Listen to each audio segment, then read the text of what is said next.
Vou falar hoje numa perspectiva prática que é assim: o que nós fazemos quando o que devia dar certo dá errado? Já fiz essa pergunta, não? Deixa eu ver, é só na minha vida que as coisas que deviam dar certo dão errado? Ou acontece com mais alguém? Graças a Deus falamos a mesma coisa.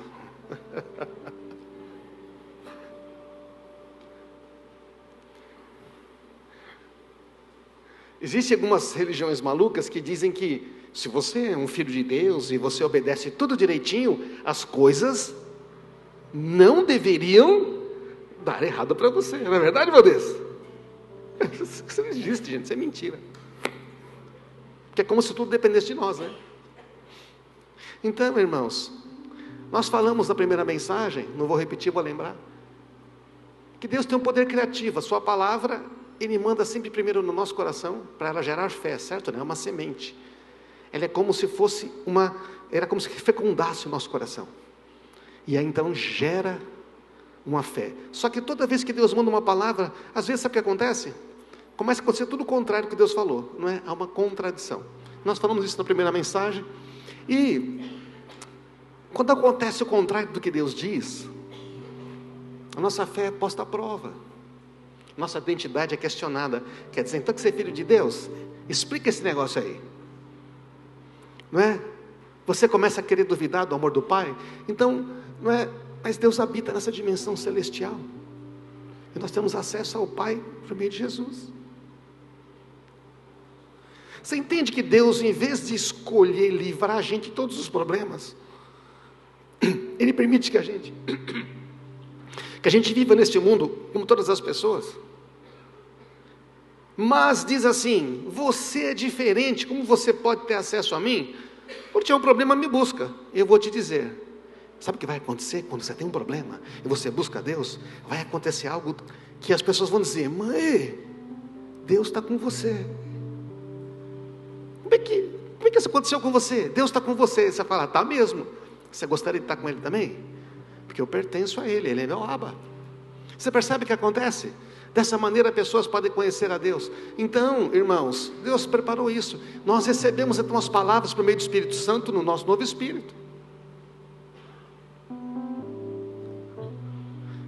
E tudo que Deus já fez e precisa fazer, tudo que Deus precisa fazer para você, Ele já fez.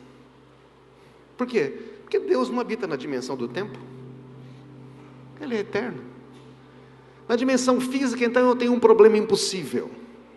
Mas na dimensão celestial, eu tenho um Deus Pai para quem nada é impossível. Amém? E eu tenho o quê? Promessas. Que são promessas? São palavras de Deus que eu digo. É para mim, porque eu sou co-herdeiro, como nós cantamos hoje. Sou co-herdeiro com Cristo. Então, irmãos, não é? Só aqui, finalizando, nós temos um problema. E nós achamos que esse problema vai acabar com a gente. Por que aconteceu esse problema agora? Mas na verdade, você acha que Deus não sabia? Diz para mim: Deus, o senhor foi pego de surpresa. Na verdade, como Deus já sabia do problema, sabe o que Ele faz? Ele envia uma promessa antes. Se você prestar atenção, Ele já falou com você antes. Se a gente estivesse andando lá com um quarto secreto, conversando com o Pai, Ele ia fortalecer a gente antes. Às vezes a gente não ouve, é verdade. Mas Deus sempre tem uma palavra antes. Falamos isso naquela mensagem. Deus manda uma palavra no nosso coração antes. Para que quando você for chegar lá e enfrentar aquele problema, você já saiba. Foi isso que Deus faz com Abraão. Deus faz isso com várias pessoas na Bíblia. Então, irmãos, nós falamos também desta frase: eu te amo não porque você é bom, mas porque eu sou bom. Porque a gente acha que Deus vai amar a gente se a gente fizer tudo certinho. E Deus fala: ô filho, você é meu filho, eu te amo, ponto. E sabe por que eu faço coisas boas? Não é porque você é bonzinho, é porque eu sou bom. Eu faço coisas boas. Amém, irmãos? A Bíblia também diz, por exemplo, que do trabalho da sua mão comerá, feliz serás, tudo te irá bem. Então, se você está passando uma necessidade, isso não é a vontade do seu Pai. Está claro isso, não? Então você tem que chegar para o pai e falar: o pai, é o seguinte, está passando necessidade, mas o senhor falou que isso não é. Então assim, tu és a minha realidade. A minha realidade é que não há necessidade nenhuma para os filhos de Deus. Tem 500 mil promessas para isso. Então eu creio, me guia. Mas sabe qual é o problema? A gente vai e reclama com Deus que está necessidade, mas não faz o que Ele manda. A gente pede conselho para as pessoas dão um conselho e a gente não pratica o que as pessoas orientam, que conhecem a Deus, e continua reclamando. Verdade ou não? Então precisa arrepender, só obedecer a Deus.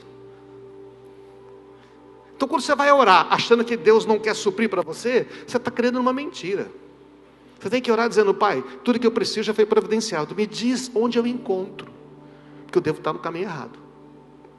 Amém, irmãos? Assim você está orando de acordo com a Bíblia. Então, o que acontece? Quando tudo parecia certo, você tinha um plano maravilhoso, a situação muda e você tem um problemão, e ainda tem um problema que envolve outras pessoas. O senhor teve um problemão que envolvia outras pessoas? Quanto mais você mexia, pior fica? O que Deus quer com isso? Sabe o que eu ouvi muitas vezes? Precisamos saber o que Deus quer com isso. O que Deus quer com isso? Quer dizer que Deus te mandou o problema? Deus te manda um problema, né, Margarete? Te bota numa fria e não dá a mínima pista para você. Aí o pessoal fala que é igual o livro de Jó. É porque ninguém entende o que é o livro de Jó. Eu já expliquei uma vez uma mensagem, não vou repetir hoje. Ninguém entende o que está acontecendo no livro de Jó. Deus não faz isso, gente. Desespera, reclama, murmura. A gente fala besteiras como: Deus, você não está vendo? Mano.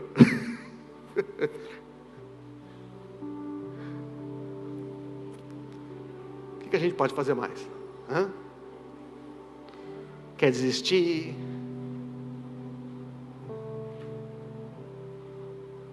Só funciona com Paulo. Comigo não funciona. Só funciona com o pastor. Aí a gente fala aquela maior besteira do universo: acho que Deus não gosta de mim, acho que eu fiz alguma coisa errada para Deus, Ele está bravo. Ou a gente confia, descansa, porque meu pai tem a resposta e eu vou só buscar. Evangelicamente falando, todos nós marcaríamos X na última, não é verdade? Não, só que a gente não pratica. Essa é a verdade. Então vamos contar uma história aqui. Tudo começa com um problema financeiro, um problema de grana, tá? Sabe que problema financeiro incomoda muito os seres humanos nessa terra, você sabia? Você não sabia? Não, ninguém que teve preocupação com dinheiro, não é verdade? Não. Estou falando para seres de outro planeta, hein, Valdez? Então tudo começa com um problema financeiro, comum aos homens. 2 Reis capítulo 3 diz assim: Messa, rei de Moabe, era criador de ovelhas. Costumava pagar ao rei de Israel um tributo anual de 100 mil cordeiros e a lã de 100 mil carneiros. Então é assim, Israel tem lá uma nação que paga imposto para ele. Depois da morte de Acabe, o rei de Moabe se rebelou contra o rei de Israel, que é o Jorão. Então o Jorão partiu de Samaria e reuniu o exército de Israel. Você tem que entender uma coisa aqui: o reino de Israel está dividido. Você tem Jorão, que é Israel com as 10 tribos, e você tem Josafá, que é rei de Judá. Então tem 2 reinos, tá? Tem 2 reinos. Então no caminho ele manda uma mensagem para Josafá. Josafá é o irmão, né? É da tribo de Judá, também israelita. Só que o pessoal de Samaria, agora você entende porque os judeus não gostam dos samaritanos, na verdade, nosso caso nunca começou lá atrás. Então o que acontece é que ele enviou uma mensagem para Josafá: o rei de Moabe se rebelou contra mim, você vai sair comigo para batalhar contra ele? E o Josafá responde: claro que sim, meus soldados são seus soldados, meus cavalos são seus cavalos. Do tipo, estamos juntos, mano. Afinal, o rei de Israel, o rei de Judá falou: eu não vou arrumar encrenca aqui com meus irmãos.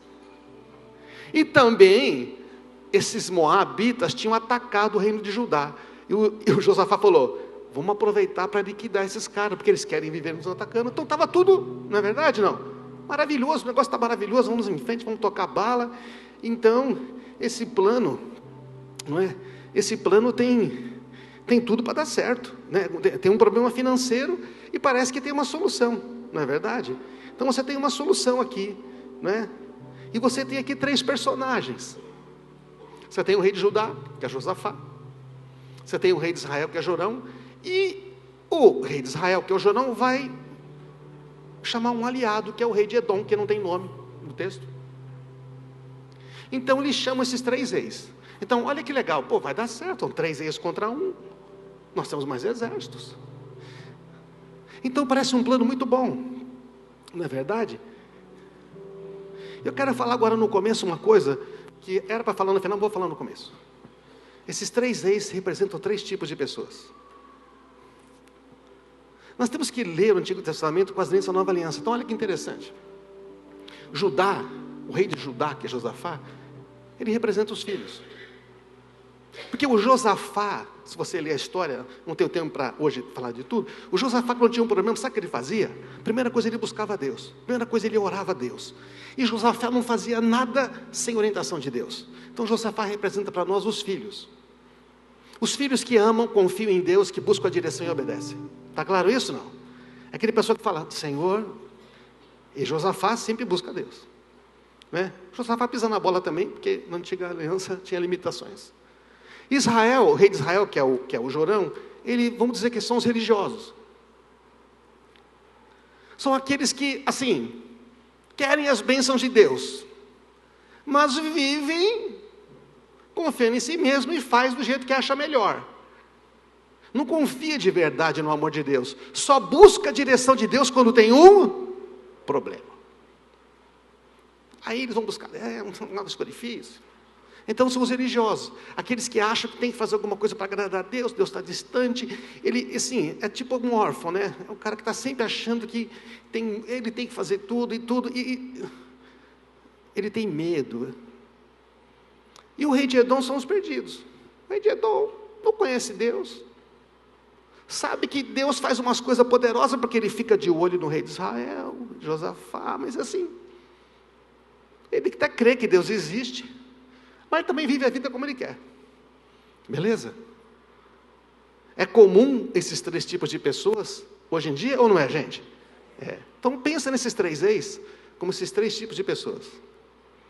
E automaticamente nós estamos pensando quem nós somos, né? Você deve ter uma ideia de quem você é. Vamos ver o que vai acontecer? O plano que tem tudo para dar certo. Rapaz, tem um negócio que não pode dar errado. Quem já ouviu isso? Já ouviu isso? Não. Negócio que não pode dar errado. Ó, é papum.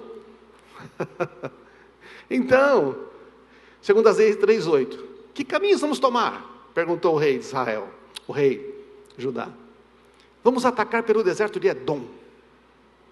3 reis contra 1, 3 exércitos contra 1, caminho mais longo, porque no outro caminho tinha os sírios, o caminho mais longo, pelas terras do Edom, que era o aliado, mas tinha um elemento de surpresa. Eles iam chegar para um lugar que eles não esperavam, e atacar pelo flanco mais fraco. É nós. Está rindo por quê? É igual a gente, é ou não é? Não tem como dar errado. Sabe o que o pessoal faz? O pessoal vai e faz, nem ora, nem perguntou para Deus se esse plano maravilhoso, que tem tudo certo para dar certo, vai dar certo.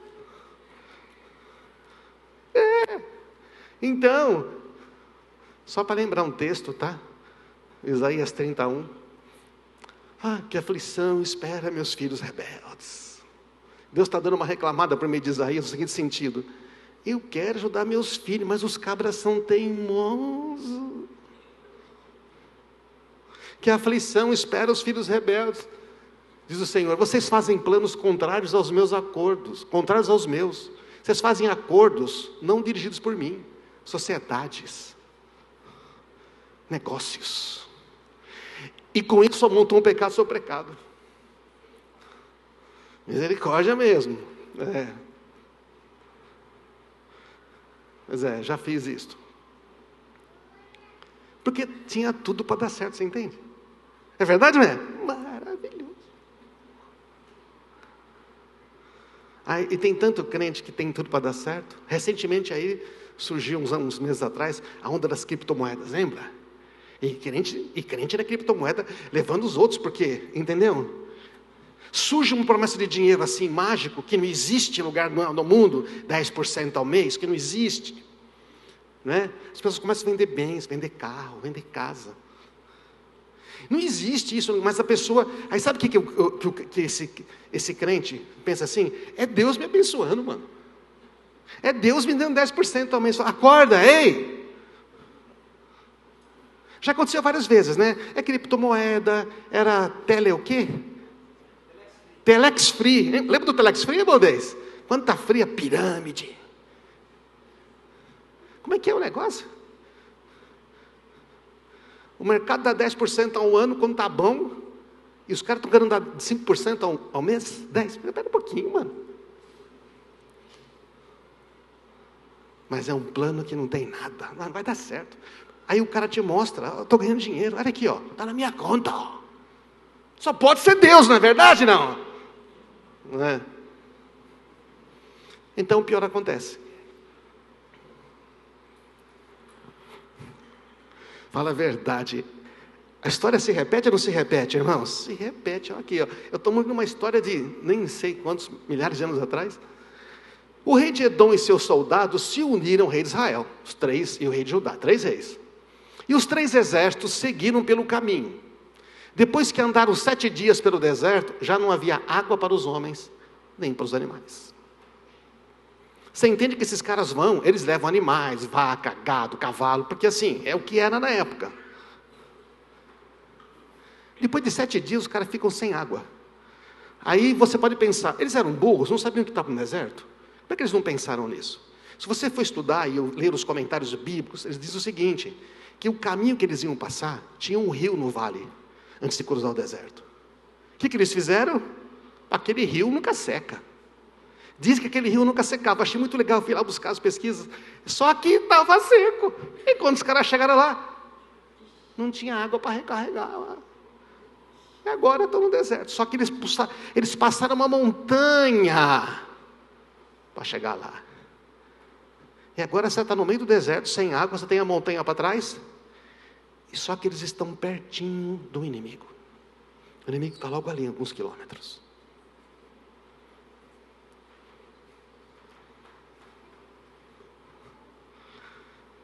Ai, Jesus.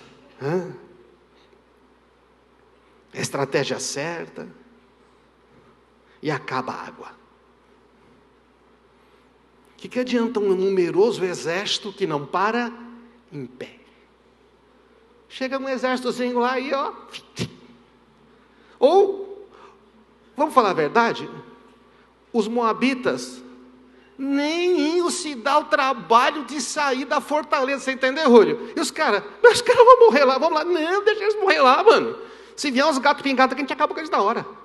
Estamos murados, estamos na fortaleza.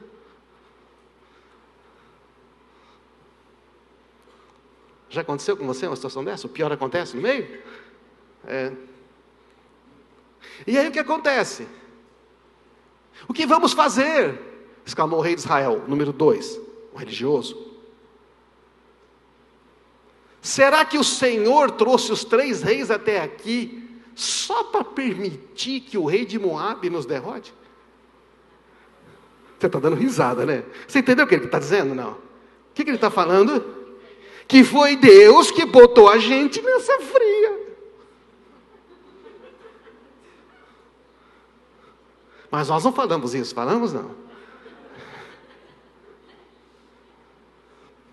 Porque Deus permitiu que isso acontecesse. É isso, não é? A pessoa vai, toma uma decisão sem consultar a Deus, e quando dá tudo errado, o que ele pergunta? Por que Deus permitiu? O que é que Deus quer com essa situação? Eu falei, mano, é sério, então foi Deus. Foi Deus que fez tudo isso. Deus que botou a gente nessa fria. É sério. Eu não entendo o que Deus quer com isso. Deus, o que está acontecendo? Essa dor que não sai, essa doença que só piora, esse exame que não mostra nunca qual é o meu problema, esse meu marido, essa minha mulher, esse meu filho que não tem jeito. Deus é responsável pela situação que eu estou. Por que eu estou doente desse jeito? O que Deus quer com essa doença? O que Deus quer com essa enfermidade? É verdade ou não é? Será que isso é correto falar assim, irmãos? Então Deus, nosso Pai, quer que a gente se rale e fez a gente cair numa armadilha. É sério. Você faria isso com o seu filho, não faria? Vou bater uma armadilha para o meu filho para ele se dar mal, para ver se ele aprende. Não, tem alguns pais que fazem, eu já vi, ímpios, sem misericórdia. Pais que querem ter o controle dos filhos, né? Meu filho tem que comer na minha mão. Horrível. Então, às vezes a gente entra nessa circunstância, nós somos como o rei de Israel. Mas o Josafá número 1, lembra? 1, Josafá, os filhos de Deus. 2, o religioso. 3, o perdido. O filho de Deus fala o seguinte, Josafá: não tem aqui um profeta do Senhor? Sabe por que ele fala profeta do Senhor? Porque tinha um monte de profeta naquela época que profetizava aquilo que o rei gostava de ouvir. Se você ler a história, você vai ver. Em uma época veio 400 profetas e profetizavam, né? Você vai ganhar tudo. Profetizava para este rei aí. E você, para o Acabe, né? Que era o pai desse Jorão. E você vai ganhar, e você vai estar lá. E aí, Josafá também estava lá e falou assim: não tem um profeta do Senhor? Falou: tem um aí, mas ele nunca fala que é bom de mim. Josafá já sabia: tem algum do Senhor? Se houver, podemos consultar o Senhor por meio dele. Por que eles precisam de um profeta para consultar Deus? Porque eles não têm o Espírito Santo no coração. Estão na antiga aliança, certo? Não. Mas sabe que é terrível? Que hoje em dia, nós tendo o Espírito Santo, conhecendo a Deus, a gente quer consultar os profetas, é verdade ou não? Quer ir na profetisa, quer ir na profeteira, no profetouro, para levar profetada, para receber uma palavra. É mais ou menos como você ir lá, né, no Pai de Santo, para receber um passe, não é verdade ou não? Desculpa, quem falou foi a Edmeia Williams. Outro dia chegou a mulher: olha por mim, dá uma palavra. Ela falou assim: não, filha, você está no lugar errado. Isso que você está pedindo, o pessoal faz em outros lugares. Aqui você fala com Deus. Você quer que eu te ajude a ouvir a Deus? Eu posso.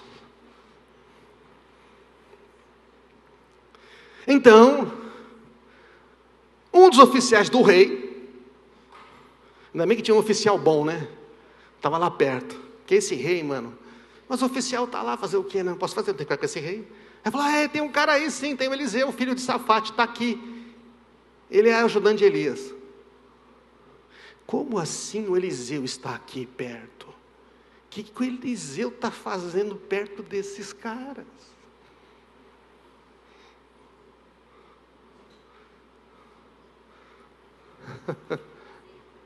A misericórdia de Deus. Deus deve ter falado para Eliseu: Eliseu, vai lá acampar naquele lugar. Mas Deus, lá perto do deserto, vai lá acampar. Deus é bom, não é bom, gente? Deus é bom. Nós estamos fazendo besteira e Deus já está lá se posicionando. Só que é necessário a gente ir até Ele. Você sabe como é que rei fazia na época? Manda trazer o profeta. E manda trazer profeta. A rei mandava trazer profeta 3 vezes. Sabe o que eles fazem, os 3 reis? Não manda trazer profeta nenhum. Eles vão bem pianinho, os 3 reis na tendinha do Eliseu. Nada como um grande problema para deixar a gente mais humilde, não é verdade, irmãos? Nada como uma focinhada na porta para despertar humildade nos corações. Vão os 3 reis lá. Você de casa, uns pãozinhos de queijo aqui. Eliseu está aí, queria falar com Eliseu.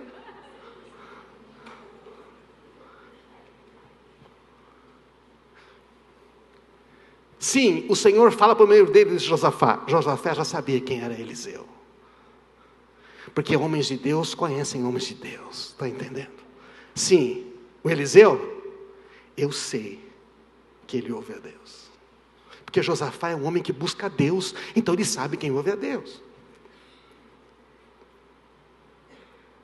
Então o rei de Israel, Josafá, o rei de Judá e o rei de Edom foram consultar Eliseu. Foram lá, né?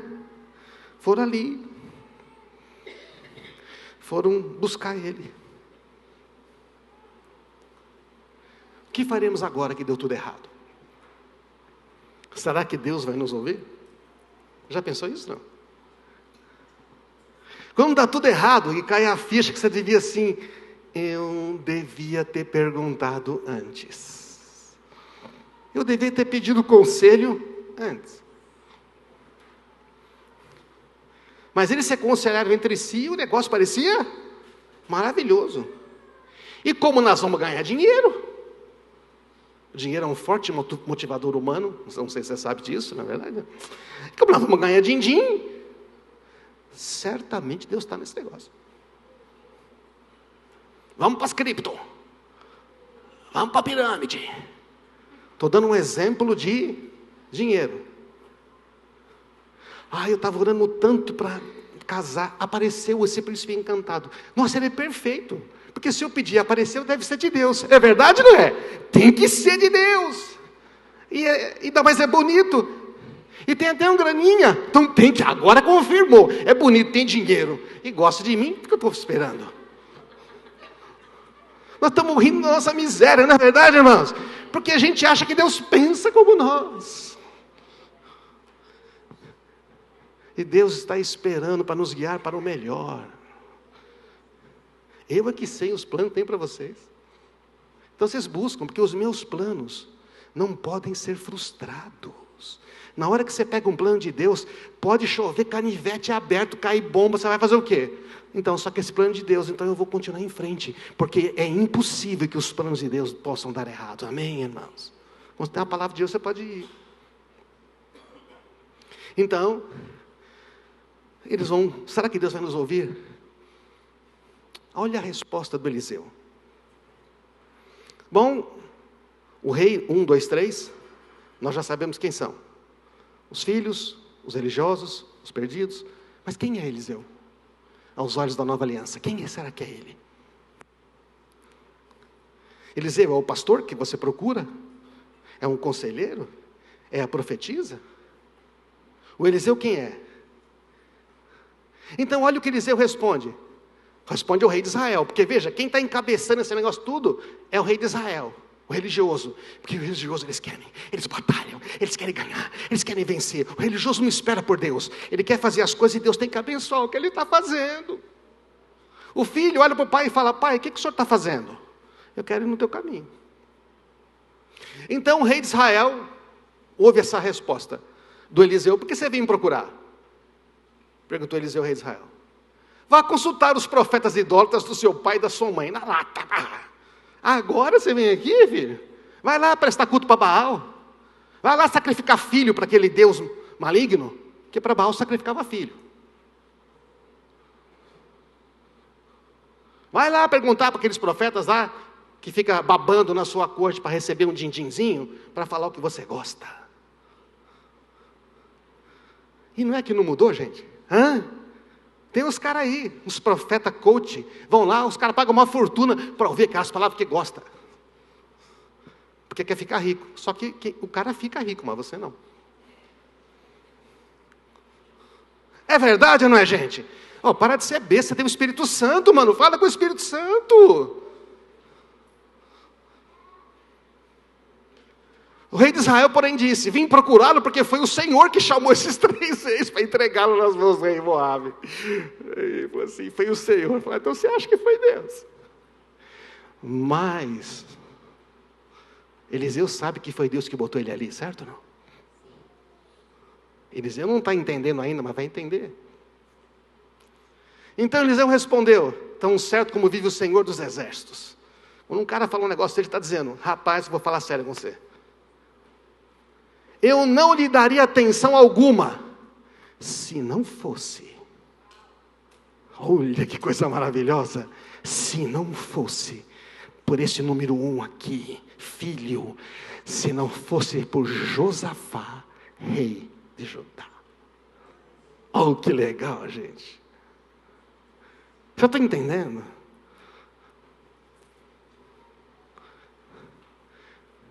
Quer transportar para a Nova Aliança, Novo Testamento? É Jesus falando com os fariseus. Raça de víboras. Vocês dizem que amam a Deus, mas não obedecem a Deus. É verdade ou não é? É Jesus Eliseu falando com o rei de Israel, é Jesus falando com os fariseus. Eliseu não repreende o rei de Edom. Eliseu não critica o perdido. Eliseu, ele não conhece Deus. Você que está levando ele para a destruição. Mas tem um Josafá aqui, tem um intercessor, tem alguém aqui que Deus tem prazer em atender. Não é arrepiante, gente? Então por causa dele você vai ter uma resposta. Na verdade, essa batalha vai ser vencida porque Josafá está aí. Não é por causa do rei de Israel. Então,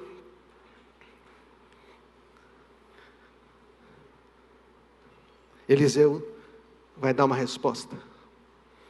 Quem é Eliseu, então, pensando na nova aliança?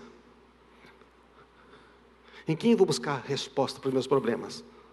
Tem gente que hoje em dia ainda vai alugar um profetinha, vai buscar uma profetisa. Não está errado você buscar ajuda, amém, irmãos? Não está errado você pedir conselho aos irmãos. Não está errado você chegar a compartilhar o seu problema, mesmo depois que deu tudo errado. Isso não é um problema. O problema é você achar que você não pode ouvir Deus. Porque você pode pedir conselho, mas você precisa do testemunho do Espírito Santo no seu coração, para saber que isso é isso mesmo, amém? Mas esses homens não podem, porque eles têm que recorrer a um profeta, porque eles estão na antiga aliança, não tem o Espírito Santo habitando no coração. Isso não havia acontecido ainda, mas agora já mudou, amém? Agora há uma nova forma de se relacionar com Deus, pela nova aliança. Então quem é Eliseu, gente? Eliseu, para mim, é o Espírito Santo em nosso novo coração. É a voz de Deus. Esse é o quarto elemento. É o quarto personagem da história. Eliseu é o Espírito Santo. É aquele que ouve a Deus. Aquele que pode dizer, isto aqui é do seu coração. Isto aqui é uma boa ideia que não vai levar a nada. Mas a realidade está aqui. Amém, irmãos? Agora o Eliseu vai pedir a resposta, presta atenção nessa parte. A resposta de Deus. A resposta de Deus. Agora traga um arpista. Enquanto o arpista estava tocando, o poder do Senhor veio sobre Eliseu.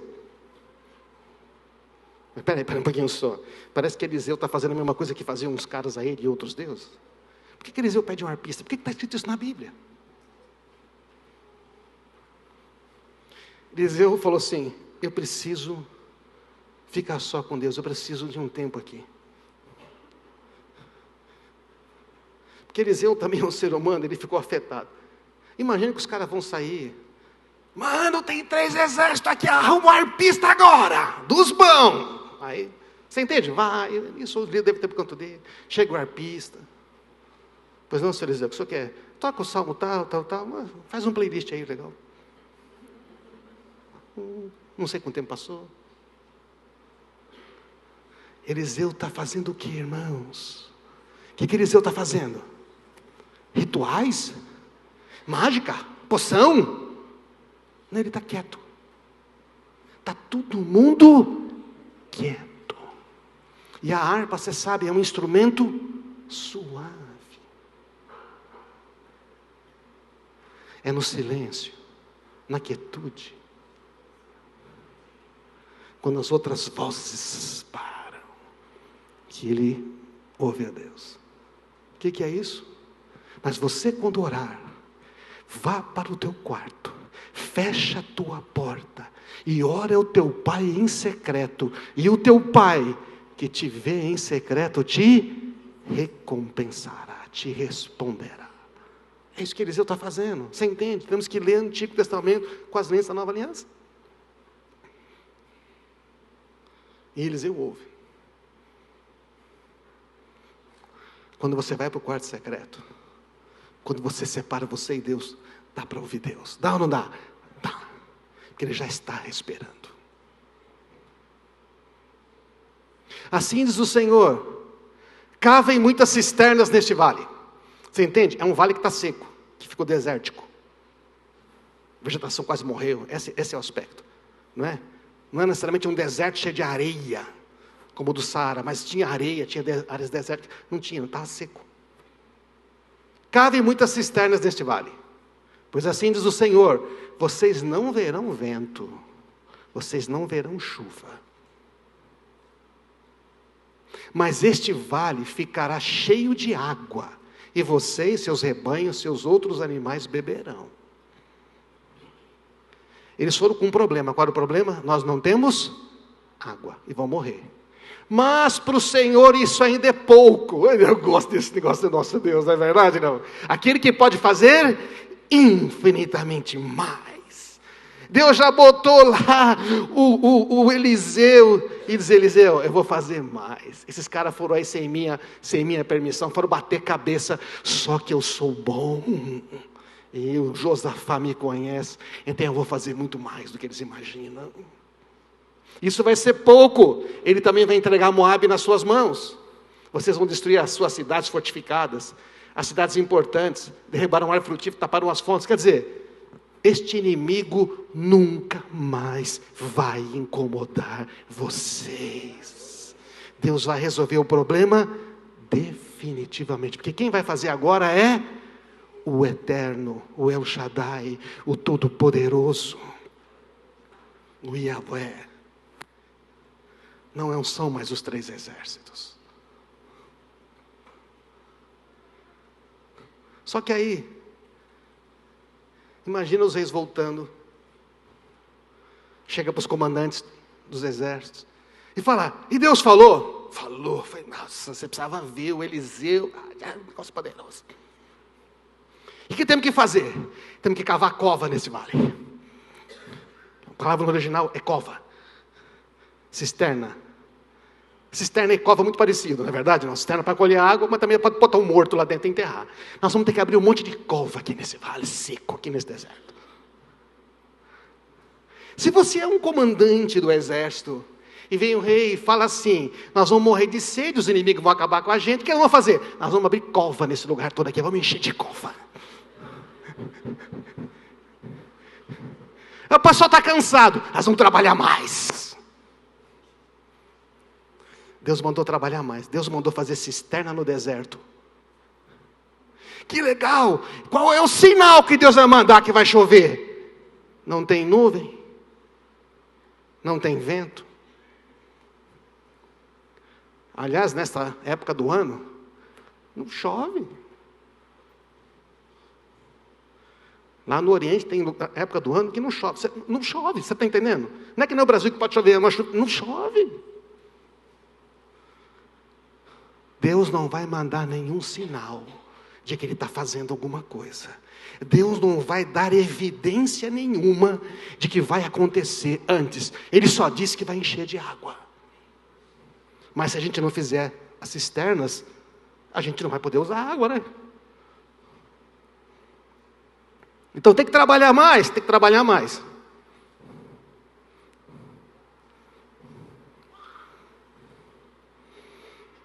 Tem que trabalhar mais.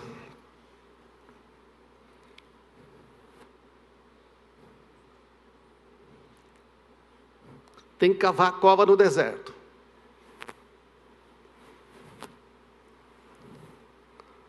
Você sabe qual que é o bom de você não ter saída nenhuma?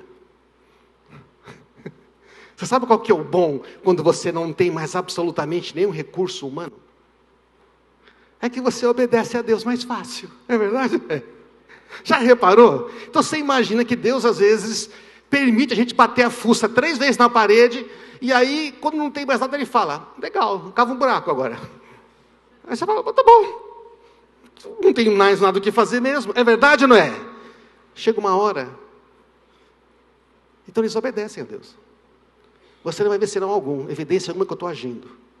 E você que está cansado vai ter que trabalhar mais. Você vai ter que confiar em mim e me obedecer, porque vai ter água. Às vezes Deus faz isso. Eles poderiam não cavar as covas, né? Eles poderiam não fazer as cisternas. Poderia dar muitas desculpas. Podia ou não podia? Aí muitos de nós morremos, irmãos. Ah, não, isso não pode ser. Não vou fazer isso. Deus, o que eu faço? Estou numa situação financeira muito difícil, o que eu faço? Pega esse dinheiro que você tem aqui e dá de oferta. Dá para aquela pessoa.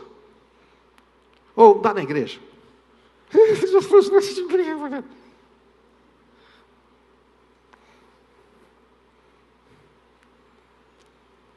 Mas aí quando você resolve obedecer, você descobre que Deus sempre cumpre sua palavra quando confiamos e obedecemos. Olha o que aconteceu. No dia seguinte, na hora do sacrifício da manhã, a água veio descendo de Edom e alagou a região. Não está escrito por acaso na hora. Logo de manhãzinha, quando lá em Jerusalém, a primeira oferta estava sendo feita no templo, que é a presença de Deus, veio a resposta. Como é que é isso na nova aliança, irmãos? Logo de manhã, quando você no meio da pressão, tudo o contrário, você vai para o seu quarto secreto, você vai para lá e fala: Pai, eu estou aqui, porque eu confio em Ti. Então lá Deus responde. Está escrito, na hora do sacrifício da manhã, no momento de ter intimidade com Deus, a resposta vem no momento da intimidade. Agora, sabe por que a água chegou lá? Porque estava chovendo há muitos dias, lá nas altas montanhas de Edom, onde eles não viam. E transbordou dos montes correm para o mar, teus rios de amor por mim, lembra? E a água veio correndo. Na verdade, antes deles falarem com Eliseu, já estava chovendo nos montes, já estava chovendo, Deus já tinha mandado a resposta, antes mesmo deles pedirem, amém, irmãos? Porque tinha que ter dado muita chuva. Então a água chegou, encheu as cisternas. O pessoal bebeu, pulou, tomou banho, fez piscina.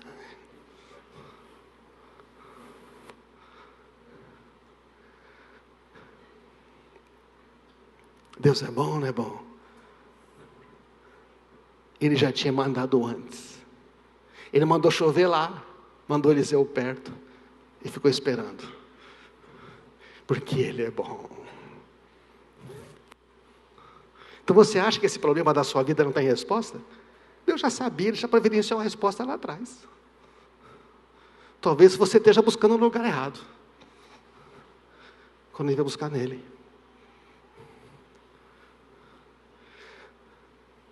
E agora acontece uma coisa interessante. Os moabitas, os inimigos, pode subir a banda aqui, os inimigos então estão sabendo que os caras estão vindo, e eles olham de manhã e vê aquele negócio brilhante, reluzente no sol. Presta atenção, os inimigos agora fazem o que os israelitas, o que os 3 reis fizeram. Nós sabemos essa região, chuva não é, chuva não pode ser, água não pode, não tem água nessa época, nós conhecemos, nós sabemos. Aquela região é vermelha, então a água está avermelhada quando ela se mistura com a terra. O sol bate e faz esse vermelho brilhar, os caras olham e falam: é sangue. É que nem aquela vez, os caras brigaram entre si, se mataram uns aos outros, lembraram do passado. Eles se mataram uns aos outros, vão partir para cima, é agora, é nós. O inimigo sai da sua fortaleza, você entende? E o que o exército de Israel está fazendo? Tomando água, comendo pão. Tudo bem, eles estão preparados. De repente eles ouvem um barulho, e falou: ô Josafá, chegou o batedor, eu posso estar louco, mano, mas os caras estão saindo para lutar com a gente. Ele falou: não, você não enxergou. Chega outro e fala: ô Jorão, você vai ficar maluco, mas os caras saíram da fortaleza, eles querem vir lutar com a gente. Ele falou, então vamos lutar. Eles se levantaram e fizeram o quê? Liquidaram o inimigo tal como Deus havia dito. Foi o inimigo que veio até ele. Eles não precisaram ir até o inimigo. O problema se dobrou diante dele, em vez de você ter que dobrar o problema. Amém, irmãos? É isso que Deus faz. É isso que Ele faz, o Todo-Poderoso. De todos esses aqui, tem um homem que falou, e se nós enxergássemos a situação de uma maneira diferente? Portanto, na dimensão celestial, para você enxergar as coisas lá, que Eliseu viu, certo ou não? Quem foi que viu? Eliseu. Mas Eliseu, o Espírito Santo está em nós, ele pode nos mostrar. A intimidade é a chave.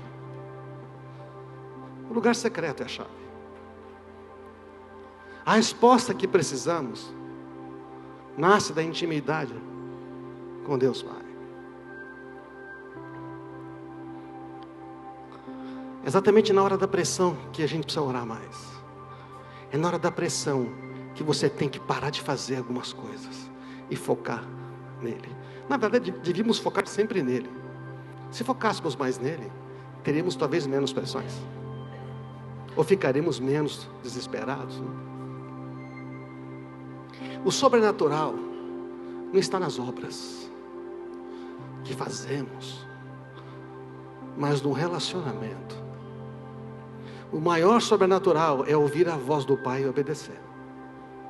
Você tem consciência disso? Você vai num lugar, você vê as pessoas podem ser curadas, alguém ora, as pessoas são curadas, e está tudo certo com isso, amém, irmãos? Aqui nós fazemos isso, nós oramos, vamos orar agora. Deus deu algumas palavras. Mas você não pode vir aqui esperando que alguma pessoa dessa igreja dê uma palavra para Deus curar você. Você pode ser curado porque você crê em Deus, amém, irmãos? Você entende o que eu estou falando? Você não tem que vir aqui para ouvir o César, ou um homem de Deus, uma mulher de Deus, falar o seu problema, para Deus te abençoar. Não, esquece isso. Deus faz isso por bondade e misericórdia. É lógico que Ele vai fazer. Ele vai fazer sempre. Mas Ele quer que você saiba que você mesmo pode ouvir. Que você mesmo pode ter sua oração respondida. Está claro isso, irmãos? Porque nós mudamos. Está tomando uma nova aliança. O Espírito Santo que está em mim, está em você. Ah, mas eu conheço Jesus há um dia. É o mesmo Espírito Santo. Amém? O maior sobrenatural não são os milagres, mas uma pessoa sendo guiada à intimidade pelo Espírito Santo. Por quê? Porque os milagres nascem daí. Dá para entender? Os milagres nascem da presença. Os milagres nascem da presença com Ele. Então o sobrenatural não é um milagre. Presta atenção, irmãos. O milagre é a consequência do sobrenatural de uma pessoa ser guiada pelo Espírito Santo. Esse milagre que a gente viu agora, da água chegando, é um milagre do sobrenatural. De alguém ter chegado lá e confiado em Deus, e obedecido a Ele, cavando buraco no deserto quando estava cansado, quando já não tinha mais nada para fazer. A última coisa que eles queriam fazer é cavar uma cova. Então, irmãos, nosso convite hoje é para a gente chegar diante do Pai e falar: eu quero te buscar. Em qual dos 3 grupos nós estamos? Por que só busco a Deus quando só tem um problema?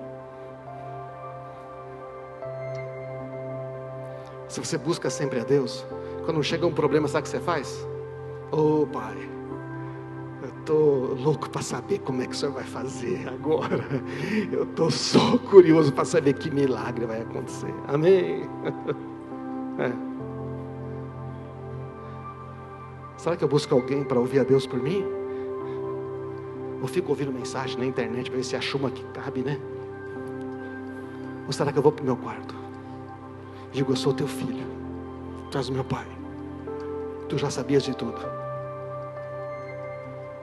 Me arrependo porque eu errei. Ou talvez você não errou, você fez tudo certo, até obedeceu a Deus, mas tem um problema, porque sabe, você está obedecendo a Deus, e acontece um problema que ninguém espera. Verdade ou não? Verdade. Então a gente tem que buscar Deus antes, mas só antes? Não.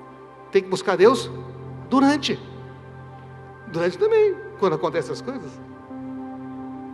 E principalmente buscar a Deus depois. Porque sabe quando chega a vitória, sabe o que a gente faz, irmãos? Obrigado, hein, Deus? Obrigado, daqui para frente tomo conta eu. Obrigado, consegui o marido, agora é comigo. Consegui o dinheiro, agora é comigo. Não, pergunta o que você faz agora, amém? Não assume. Continua sendo guiado. Muitas pessoas, quando Deus tira do buraco financeiro, começa a ganhar dinheiro, ela simplesmente tira Deus da jogada. Na nova aliança, na antiga aliança, Deus é dono de 10%. Ele fala, dá 10%. Na nova aliança, Ele é digno de tudo. Então pergunta, Senhor, o que eu faço com tudo? Tudo é teu. Tu és a minha realidade. Vamos ficar de pé, irmãos.